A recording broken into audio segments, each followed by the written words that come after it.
Click the bell icon to get latest videos from Ekeeda. Hello friends, in today's class, let's study the most important crystal structures of your syllabus, which includes diamond, zinc sulfide and NaCl. So let's begin.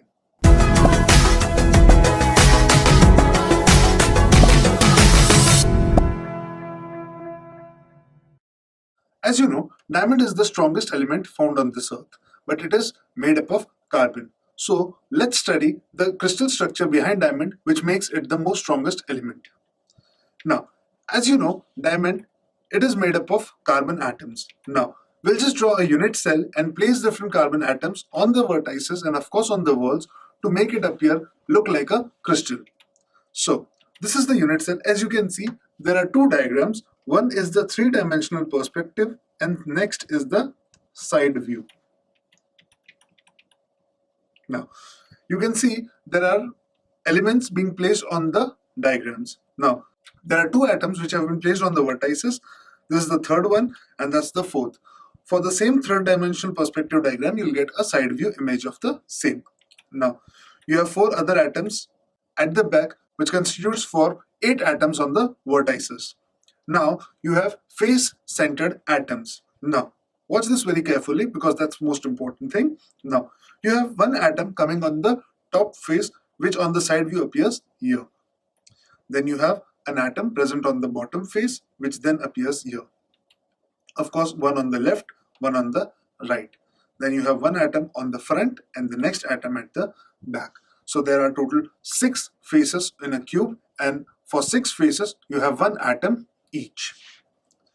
Now, till here everything goes simple. It is same structure as FCC, but diamond has something more over it. In a diamond, the face-centered cubic cell structure is bit more distorted and the vacant space is occupied by another carbon atoms. Till here, everything goes simple because this is same as FCC structure, but diamond is more over it. Now, in diamond, in FCC, as you know, some of the places are vacant. In diamond, these vacant spaces are occupied by carbon atoms. Now, to understand that in further, we need to understand the body diagonals. To make body diagonals clear, I'll be drawing some of the body diagonals and of course with some notations. So, with this front face and this on the left, I'll call this as front bottom, denoted as FB. This would be front bottom. Now to distinguish, I'll make this left and this as R, right. On the back side, I would be having back bottom left and this would be back bottom right. On the top, I'll be having front top left, front top right. This would be back top right and this would be back top left. Well, these might sound confusing, but do understand that knowing these points is very important to understand the body diagonals. A body diagonal originates from front bottom left and it terminates at bottom top right, as you can see. Now, in this body diagonal, it passes through the front side and terminates at the back side. Similarly, you have one atom placed on this diagonal. Do remember, you have one atom placed at a distance 1/4 of the body diagonal. Now, we'll take this atom to be assumed at the bottom, which on the side view reflects here. Now, we have next body diagonal which originates from BBR, which is bottom back right and terminates at front top left. Also, we have one atom here which is again at the bottom side, which is shown here. This is the atom which appears on the side view. Similarly, I have another diagonal which originates from front bottom right and terminates at back top left. Now, we have another atom which is now placed, since we have already used the bottom spaces, now we'll be using the above spaces for the atoms. We have this atom placed here which is also shown in the side view. Now, do remember, every change which I'm making on the third dimensional perspective is being reflected on the side view. You need to watch these two diagrams being altered simultaneously to get a clear understanding of the entire picture. Now, a last diagonal which originates from back bottom left and terminates at front top right. Again, in this you will be having an atom which is placed on the top side, which appears like this. So, as you can see, the side view diagram appears quite simplified as compared to the third dimensional perspective diagram. But as you can see, there are 4 atoms inside the body completely. There are 6 on the faces and of course 8 atoms at the vertices. Now, if you look at this diagram, of course it looks too complicated, but to get a clear understanding of the picture, I'll be showing you a 3-dimensional perspective animated diagram. Just take a clear look to it. Just have a look to it and see how the dimensional changes are being made. Now, as you can see this rotating figure, I have fixed the axis to the top and the bottom atoms and the entire structure is rotating. As you can see, there are 4 atoms in the body diagonals because those are the sites for tetrahedral voids. Now, you need to make sure that you watch this diagram carefully to get a clear understanding of the entire picture. Now, let's perform some calculations over it. We'll be calculating the packing efficiency. Now, what is packing efficiency? It is nothing but as a mathematical notation denoted in percentage, which signifies how much volume of the entire unit cell have you occupied. Let's say, suppose for an example, you'll get a packing efficiency factor of 0.80. This means that 80% of your entire unit cell volume is being occupied by your atoms. Now, in case of a diamond structure, let's recall the side view. You have a unit cell and from the side view you can see only 4 of the 8 atoms present on the vertices, which appears like this. Of course, 5 on the faces and 4 on the body diagonals. Now, don't ever confuse that this diagonal which I'm drawing is face diagonal. It's not a face diagonal, it's body diagonal.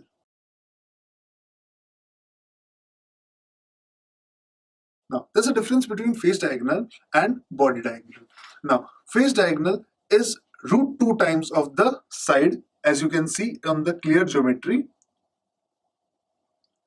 If this side is A, this side is A, this side would be root 2 of A.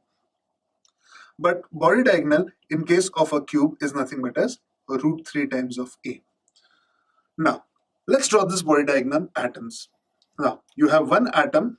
Now, the length of this cube would be A. This is also called as lattice parameter, or you can also call this as edge length. This is also called as edge length. Now, let's recall the body diagonal. We have one atom present on the center. You have 2 atoms as shown in yellow color present on the body diagonals and quarter of the vertices as present. Now, these constitutes the atom placed on the entire body diagonal. Now, you know that this entire length is nothing but as root 3 times of A. A is nothing but as I said earlier, it is the edge length. Now, let's say the radius for this is R. For this is R as well. Now, you have 3 atoms, each having radiuses R. So it would be 2R, 2R and 2R.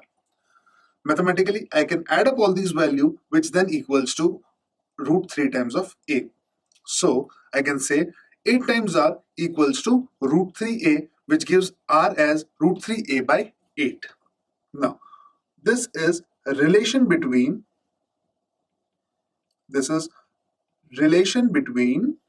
R and A. Relation between R and A.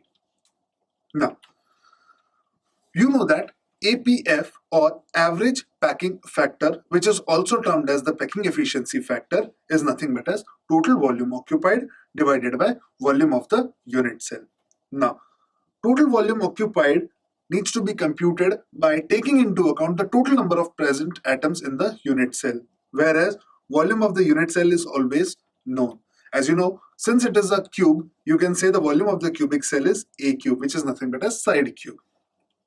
Now, the important challenge is to find out the total volume occupied. Now, as I said earlier, to compute total volume occupied, you need to know the total number of atoms present in the unit cell. Now, you have this factor which is 8 times 1 by 8. The most important challenge is to find out the total number of atoms present in the unit cell. Now, total number of atoms in the unit cell is given as it is 1 by 8 times of 8. This is nothing but as the contribution by the atoms present on the vertices. As you know, one atom on the vertices contributes only 1 by 8 of the entire volume. So, as we have 8 atoms, the total contribution would be 1 by 8 times 8.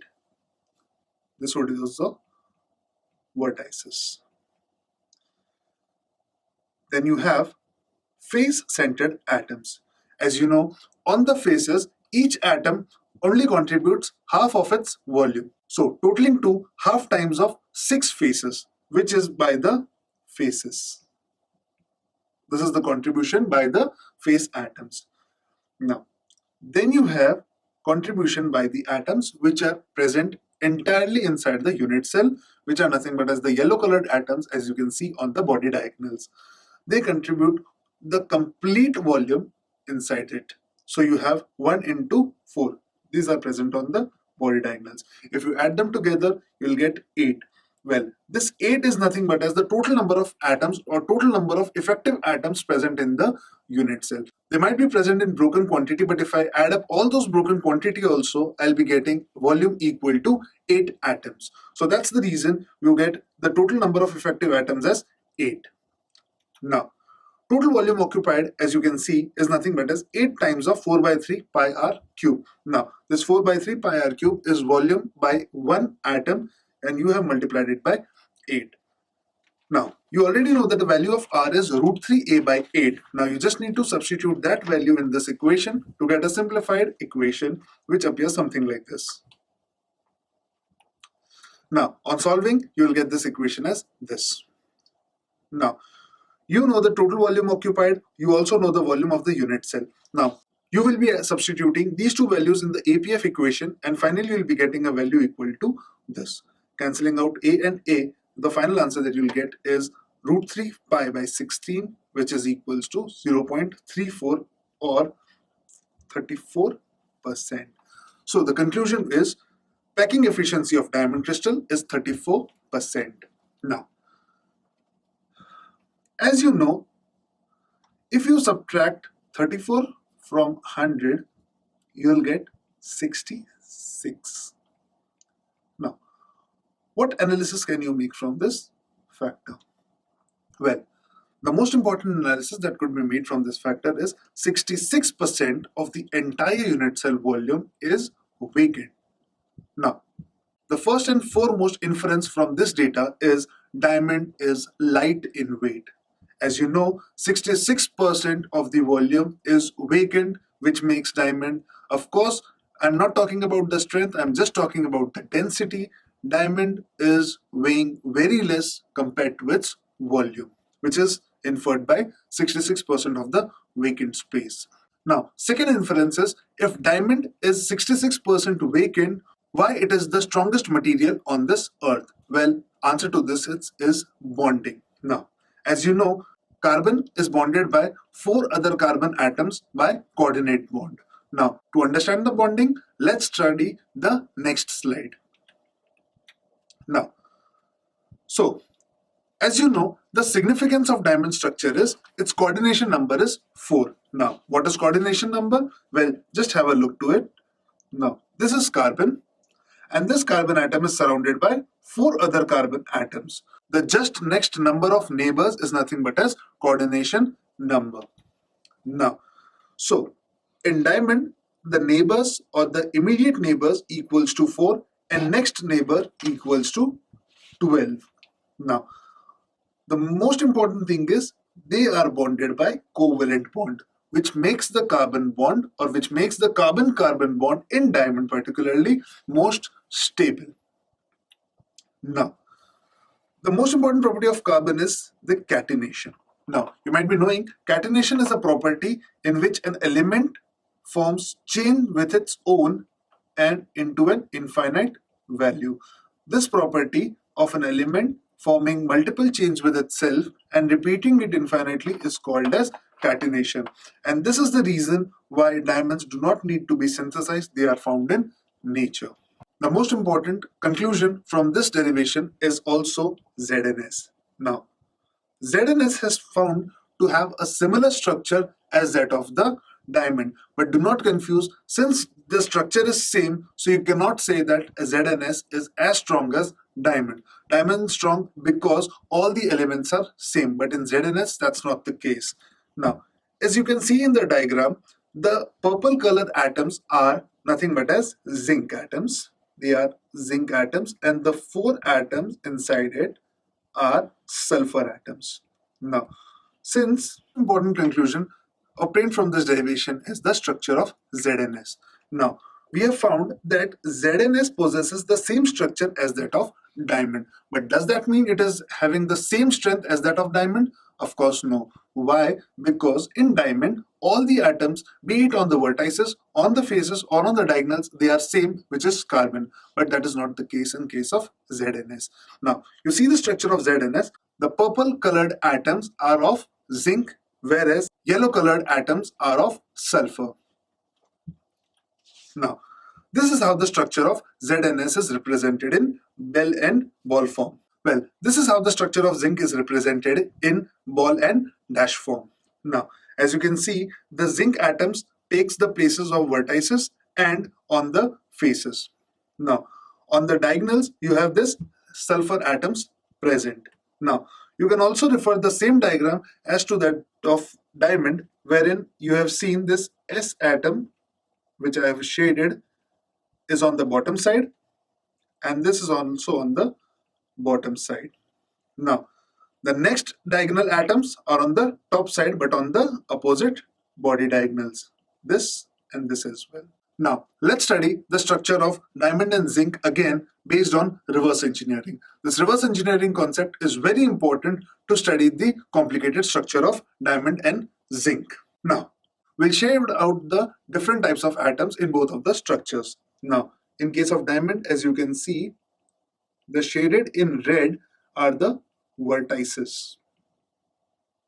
The atoms shaded in red are the vertices atoms. So, total 8 atoms on the vertices, of course, done. Then you have face-centered atoms. So, this is the atom on the top face. This is the atom on the bottom face. This on the left face. This on the right face. This is on the front. And this is at the back. So, we have completed 8 vertices and 6 faces. Now, we are left with 4 other carbon atoms which are present on the body diagonals. Now, let's recall our previous notation. We have called this particular side as front, bottom, left. Now, rising from the front, bottom, left, you have one atom present, which is the body diagonal atom. Now, if you go diagrammatically opposite, you'll be having another body diagonal atom.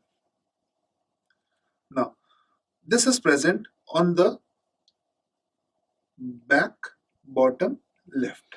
Now, let's reverse engineer and study the entire process of crystal formation. Now, this is the most important thing. If a structure of diamond and zinc is very complicated, you cannot study it by drawing the structure. Rather, you can also study it by reversing the entire structure. We'll be doing this in just a few minutes. Let's reverse engineer and study the structure of diamond and ZNS. Now, as you know, in the case of diamond and zinc sulfide, the structure is same except for the fact that in ZNS, the body diagonal atoms are of sulfur, whereas in case of diamond, all the atoms, be it on the vertices or the faces or on the body diagonals, they are composed of carbon. Now, we'll be segregating out the atoms present at different levels so that in exam, when the question comes, you can actually draw these diagrams without much complication. Now, as you can see, in diamond, there are 8 vertices, which I'm shading it with blue. These vertices are on the top as well as on the bottom. So there are total 8 vertices. So now, then you have faces. This atom is on the top face. This is on the bottom face. This is on the left face. This is on the right face. This is on the front face. And this is at the back face. So far we have taken into account of 6 plus 8 atoms of diamond. Now we are left with body diagonal atoms. Now,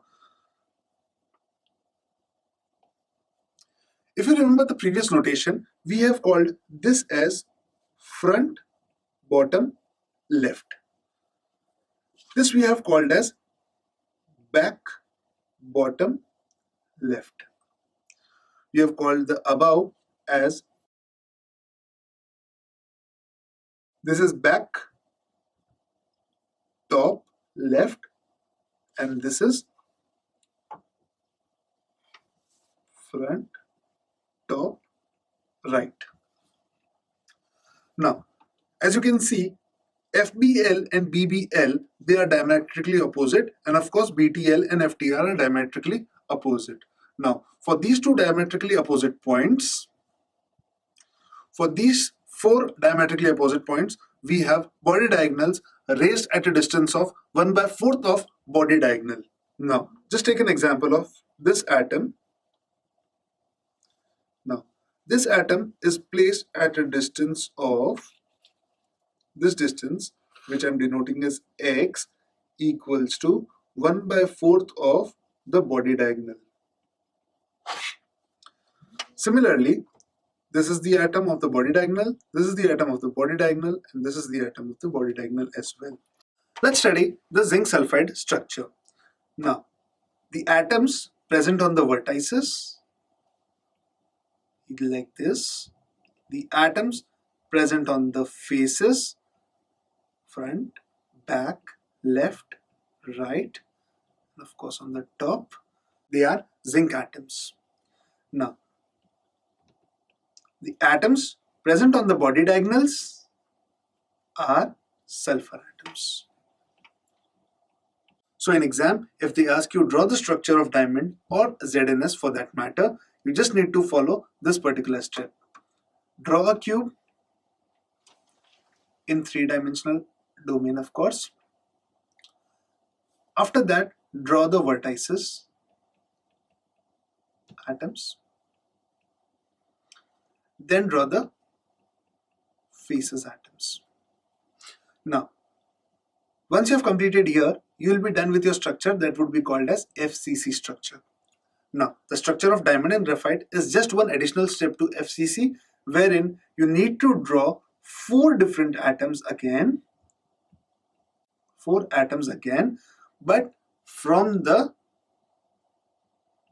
vertices over body diagonal. Over the body diagonal you need to draw. How would you choose the body diagonals? Well, for that you just can follow the trick. You just have to take diametrically opposite points. As I have taken this point, of course my diametrically opposite point would be this. Raised to a distance of 1/4, and then you can place an atom here. Similarly, go up with a distance of 1/4 of the body diagonal. That distance could be approximate distance, and place one atom here. Now, remember you have already taken up this point and this point. So taking on the top, you would take this point and this point. Do remember you have to take 4 different points from which you will be drawing these 4 atoms. This is how your structure would be easy. Now, let's study the bonding. Now, as you know, a carbon atom has valency equal to 4. So this body diagonal atom is always connected to one atom which is on the nearby vertices. Always remember that any body diagonal atom will always be connected to its nearby vertices, as you can see in the picture. I've connected the body diagonal atoms to its nearby vertices. Now, the next 4 carbon atoms to this body diagonal would be provided by the faces. As you can see, for the bottom, you have this bottom face, just the adjacent faces, the left face and the front face. For this atom, you have top face, left face, and of course the back face. So similarly, you can draw for zinc as well. Let's study the NaCl crystal. Now, to study the physics behind NaCl crystal, we'll first study the chemistry involved in NaCl. As you know, NaCl is formed by Na plus and Cl minus. This is called as cation, this is called as anion. A cation is positively charged, whereas an anion is negatively charged. Now, the structure of NaCl is formed by a bond which is called as ionic bond. Now, in the formation of ionic bond, one atom loses electron and the other atom gains electron. The atom which loses electron becomes a cation or positively charged, and the one which gains electron becomes an anion or negatively charged. Always remember this fact that the size of the anion will always be greater than that of the cation. Now, this is the most important inference of the ionic bond formation, that a size of an anion is always greater than that of the cation. Now, why is this so? Because a cation loses an electron from the outermost shell and hence its size shrinks, whereas an anion takes that electron and its size remains same. So, in case of NaCl, we can draw a structure appearing something like this, wherein the atoms appearing on the red colors are called as Cl minus ions or chloride ions, and the ones in blue are called as sodium ions or Na plus ions. Now, this is my entire crystal structure of NaCl, of course, in 2 dimensions. Now, as you know that we will be taking out one part of the entire crystal structure and we would be calling that as unit cell. So I have chosen this to be my unit cell. I will be taking this part out and I'll be studying this. Now, I'll be taking a small part out of this which I'll be terming as unit cell, repeating which I'll get the entire structure. So, to perform any mathematical analysis, I'll be choosing a unit cell. So, this is the unit cell that I have chosen. Now, I'll be taking this unit cell out and I'll be performing my mathematical analysis over it. So, let's begin. Now, let's calculate the packing efficiency again of NaCl crystal. Let's recall the unit structure of NaCl. Now, this is the length which is called as A or the edge length. Do remember this is also referred to a word as edge length or unit cell length. Now, the total number of ions. Now, this is the most important concept, that there are total 4 Cl minus ions and 4 Na plus ions in the entire NaCl's unit cell. Now, do remember, if I'm calling 4 Na plus ions and 4 Cl minus ion, it means there are 4 molecules of NaCl. Now, in ionic count, they would be counted as 8 in total. Now, let's assume the radius of Na plus or the cation be as R plus or the cationic radius, and that of Cl minus be equal to R minus or anionic radius. So we'll be calling R plus as cationic radius and R minus as anionic radius. Now, You know that this A is nothing but as edge length. Now, this edge length is nothing but as addition of the radius of this red color atom, which is nothing but as Cl minus. So I'll be taking this as R minus, twice of this, which is twice of R plus, and R minus again. So adding this R plus, twice of R minus, and again R minus, we'll get twice of R plus plus R minus. Now, we note that the edge length A is given as R plus 2R plus R minus. How does this come? Let's check the unit cell structure. Now, this is the red color atom, which is nothing but as an anion, for which radius is R minus. Of course, on this side it is R minus as well. And the central atom is an entire diameter of sodium. So it would be 2R plus. Adding this, we'll get R minus plus 2R plus R minus, which is twice of cationic radius and anionic radius. So I can say that my edge length A is nothing but as twice of cationic radius plus anionic radius. Now, similarly, volume of the unit cell, as we know, that is A cube, which is nothing but as twice of R plus R minus the whole cube. Now, APF, which is average packing factor, is volume occupied by Na plus ions and volume occupied by Cl minus ions. So, total volume occupied is 4 by 3 pi r cube of cation, and this is of anion. Now, as you mentioned earlier, that 4 atoms of Cl minus are present and 4 atoms of sodium plus are present. So this is the volume of Na plus, a single Na plus ion multiplied by 4, and this is single value volume of Cl minus ion, which is multiplied by 4 to give you the total volume. Taking the common part out, you will get 4 into 4 by 3 pi times cationic radius cube plus anionic radius cube. Now, substituting this value into the APF equation, you will get something like this: 4 times 4 by 3 pi r times cationic cube plus anionic cube divided by A cube. On solving further, you'll get an equation something similar to this. Thank you so much for watching this video. Stay tuned with Ekeeda and subscribe to Ekeeda.